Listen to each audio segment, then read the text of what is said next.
సమరం news channel కు స్వాగతం. ఈనాటి ముఖ్యాంశాలు: విద్యార్థులకు రవాణా భత్యం 3 నెలలకొకసారి చెల్లించేలా ఎస్ఎస్ఏ కసరత్తు. ఆకస్మిక మరణాలకు కోవిడ్ వ్యాక్సిన్ కారణం కాదు. ద్రోణి ప్రభావంతో వర్షాలు. క్యాబ్ ఛార్జీలు ప్రియం. ఎముకల ఆరోగ్యానికి బ్రొకలీ. ఈరోజు వార్తలను చూద్దాం. విద్యార్థులకు రవాణా భత్యం. ఇళ్లకు దూరంగా ఉన్న ప్రభుత్వ పాఠశాలల్లో చదివే విద్యార్థులకు రవాణా ఛార్జీలు చెల్లించేందుకు ప్రభుత్వం సిద్ధమైంది. విద్యా హక్కు చట్టం ప్రకారం 1 నుండి 8 తరగతుల విద్యార్థులకు పాఠశాల తప్పనిసరిగా నిర్ణీత దూరంలో ఉండాలి. బడి దూరంగా ఉంటే పిల్లలు వెళ్ళి వచ్చేందుకు రవాణా ఛార్జీలు చెల్లించాలి. ఈ రవాణా ఛార్జీల్లో కేంద్రం 60% ఇస్తే రాష్ట్ర ప్రభుత్వం 40% భరించాలి. 2025-26 విద్యా సంవత్సరానికి ఇప్పటికే కేంద్రం 47.91 కోట్లు మంజూరు చేసింది. విద్యార్థుల జాబితాలను సిబ్బంది సిద్ధం చేశారు. ఈ ఏడాది 3 నెలలకొకసారి రవాణా ఛార్జీలను తల్లిదండ్రుల బ్యాంక్ ఖాతాల్లో జమ చేయాలని భావిస్తున్నట్లుగా సమగ్ర శిక్షాభియాన్ ప్రాజెక్ట్ డైరెక్టర్ బి శ్రీనివాసరావు తెలియజేశారు. ద్రోణి ప్రభావంతో వర్షాలు. జార్ఖండ్ పరిసరాల్లోని అల్పపీడనం బుధవారం బలహీనపడింది. రాజస్థాన్ నుంచి మధ్యప్రదేశ్, ఛత్తీస్గఢ్, జార్ఖండ్ మీదుగా బంగాళాఖాతం వరకు ద్రోణి కొనసాగుతోంది.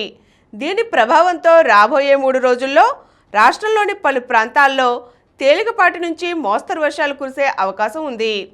సముద్రం అలజడిగా మారిన నేపథ్యంలో సోమవారం వరకు మత్స్యకారులు వేటకు వెళ్లరాదని సూచించింది. ద్రోణి ప్రభావంతో మంగళవారం ఉదయం నుంచి బుధవారం ఉదయం వరకు రాష్ట్రంలోని పలు ప్రాంతాల్లో భారీ వర్షాలు కురిశాయి. అత్యధికంగా ఏలూరు జిల్లా వేలేరుపాడులో 10 సెంటీమీటర్లు, అల్లూరు సీతారామరాజు జిల్లా కోనవరంలో 9 సెంటీమీటర్లు, ఏలూరు జిల్లా కుకునూరులో 8 సెంటీమీటర్ల వర్షపాతం నమోదైంది.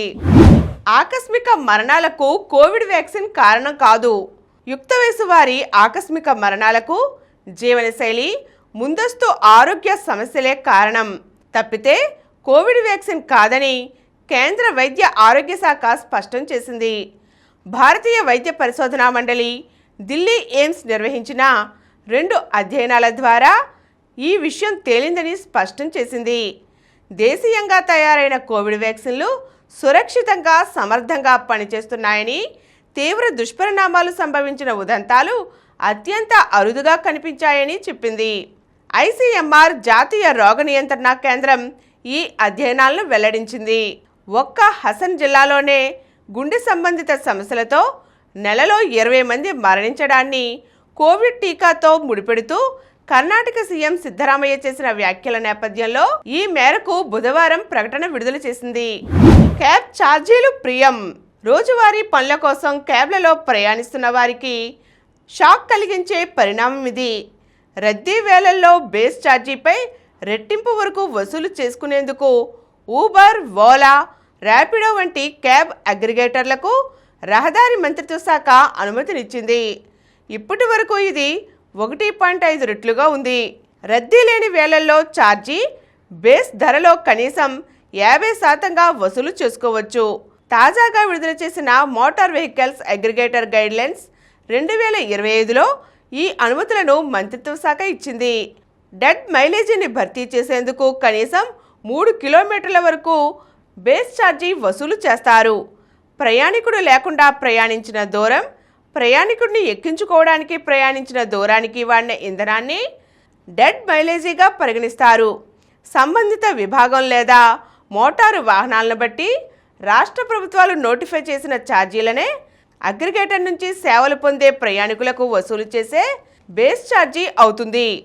3 నెలల్లోగా సవరించిన మార్గదర్శకాలు అమలు చేయవలసిందిగా రాష్ట్రాలను కేంద్రం సూచించింది. తొలి రోజు మనదే. శుభ్మన్ సెంచరీ. ఇంగ్లాండ్తో 5 టెస్టుల సిరీస్ తొలి మ్యాచ్లో అనూహ్య ఓటమి ఎదురైనప్పటికీ టీమిండియా ఆత్మవిశ్వాసం దెబ్బతినలేదు. 8 టెస్టులాడి ఒక్క విజయము సాధించని వేదిక అయినా యువ భారత్ కంగారు పడలేదు. 2వ టెస్టులో టాస్ ఓడి బ్యాటింగ్ చేసిన టీమిండియా తొలి రోజు ఆట చివరికి 5 వికెట్లకు 310 పరుగులు చేసింది. కొత్త కెప్టెన్ శుభ్మన్ గిల్ 114 పరుగులు సాధించి శతకం కైవసం చేసుకున్నాడు. ఈ సిరీస్లో రెండో శతకంతో అజేయంగా నిలిచాడు. యశస్వి జైస్వాల్ 107 బంతుల్లో 87 చక్కటి ఇన్నింగ్స్ ఆడాడు. గిల్కు తోడుగా రవీంద్ర జడేజా 41 పరుగులతో క్రీజ్లో ఉన్నాడు. ఈ జోడీ అభేద్యమైన 6వ వికెట్కు 99 పరుగులు జోడించింది. ఇంగ్లాండ్ బౌలర్లో క్రిస్ వోక్స్ 2 వికెట్లు తీసి సత్తా చాటాడు. బ్రొకలీతో ఎముకలకు ఆరోగ్యం. క్యాబేజీ కుటుంబానికి చెందిన బ్రొకలీ ఆరోగ్యానికి ఎంతో మేలు చేస్తుంది. దీనిని వండుకునే కాదు, పచ్చిగాను తినవచ్చు. బ్రొకలీలో విటమిన్ కే, కాల్షియం ఎముకలకు బలాన్ని చేకూరుస్తాయి. ఇందులోని అధిక ఫైబర్ జీర్ణక్రియను మెరుగుపరుస్తుంది. ఆకలిని నియంత్రించి బరువు పెరగడాన్ని నియంత్రిస్తుంది. విటమిన్ సి రోగనిరోధక శక్తిని పెంపొందిస్తుంది. విటమిన్ ఏ కంటి ఆరోగ్యానికి తోడ్పడుతుంది. యాంటీ ఇన్ఫ్లమేటరీ లక్షణాలు ఆర్థరైటిస్కు కారణమయ్యే లక్షణాలను తగ్గిస్తాయి. బ్రొకలీలోని యాంటీ ఆక్సిడెంట్లు హానికర ఫ్రీ రాడికల్స్ను తటస్థీకరిస్తాయి. ఇందులోని విటమిన్ సి, ఈ ఫ్లేవనాయిడ్లు మెదడు ఆరోగ్యాన్ని మెరుగుపరుస్తాయి. బ్రొకలీ చర్మాన్ని కూడా ఆరోగ్యంగా ఉంచుతుంది. కొలాజన్ ఉత్పత్తిని పెంచి వృద్ధాప్య ఛాయలను దూరం చేస్తుంది. అయితే ఇది థైరాయిడ్ గ్రంథి పనితీరును ప్రభావితం చేస్తుంది. కాబట్టి థైరాయిడ్ ఉన్నవారు బ్రొకలీకి దూరంగా ఉండడమే మంచిది. ఇప్పుడు కొన్ని సంక్షిప్త వార్తలు చూద్దాం. నేడు ప్రైవేట్ పాఠశాలల బంద్. అధికారుల ఏకపక్ష చర్యలకు నిరసన. యాజమాన్యాల సంఘాల వెల్లడి. పర్యాటక ఆర్థిక అభివృద్ధిలో విశాఖది కీలక పాత్ర. విశాఖ పోర్టుకు వచ్చిన క్రూజ్ లైనర్ ఎంవి ఎంప్రెస్ను కేంద్ర పోర్టులు, నౌకాయానం, జల రవాణా శాఖల మంత్రి సర్బానంద సోనోవాల్ ప్రారంభించారు. ఆగస్టులో అక్షరాంధ్ర. ఏటా 25 లక్షల మందిని అక్షరాస్యులుగా మార్చే లక్ష్యం. వయోజనులకు 100 గంటల పాటు శిక్షణ. ప్రతి సంవత్సరం సెప్టెంబర్, మార్చిలో పరీక్షలు. మెరిసిన అమన్ జ్యోత్. ఇంగ్లాండ్పై భారత మహిళలకు మరో విజయం. పెద్దగా అంచనాలు లేకుండా ఇంగ్లాండ్ పర్యటనకు వెళ్లిన భారత మహిళల క్రికెట్ జట్టు వరుస విజయాలతో దూసుకు వెళ్తోంది. రెండో టీ20లో 24 పరుగులతో ఆతిథ్య జట్టును ఓడించిన భారత్ 5 మ్యాచ్ల సిరీస్లో 2-0తో ఆధిక్యంలో నిలిచింది. సెమీస్లో మీనాక్షి, పూజ. ప్రపంచ బాక్సింగ్ కప్లో భారత్కు 2 పతకాలు ఖాయమయ్యాయి. మీనాక్షి 48 కిలోల విభాగంలో, పూజారాణి 80 కిలోల విభాగంలో సెమీఫైనల్కు దూసుకు వెళ్లారు. మరిన్ని వార్తా విశేషాలతో రేపటి సమరం న్యూస్లో తిరిగి కలుద్దాం. Thank you. ప్రతిరోజు వార్తా విశేషాల కోసం అనతి కాలంలోనే 20 కోట్లకు పైగా వ్యూస్ సాధించిన సమరం ఛానల్ సమర్పించు సమరం న్యూస్ ఛానల్కు సబ్స్క్రైబ్ చేయండి, లైక్ చేయండి, మీ ఫ్రెండ్స్కి షేర్ చేయండి. అలాగే ప్రక్కనున్న గంట సింబల్ని ప్రెస్ చేయడం మర్చిపోకండి.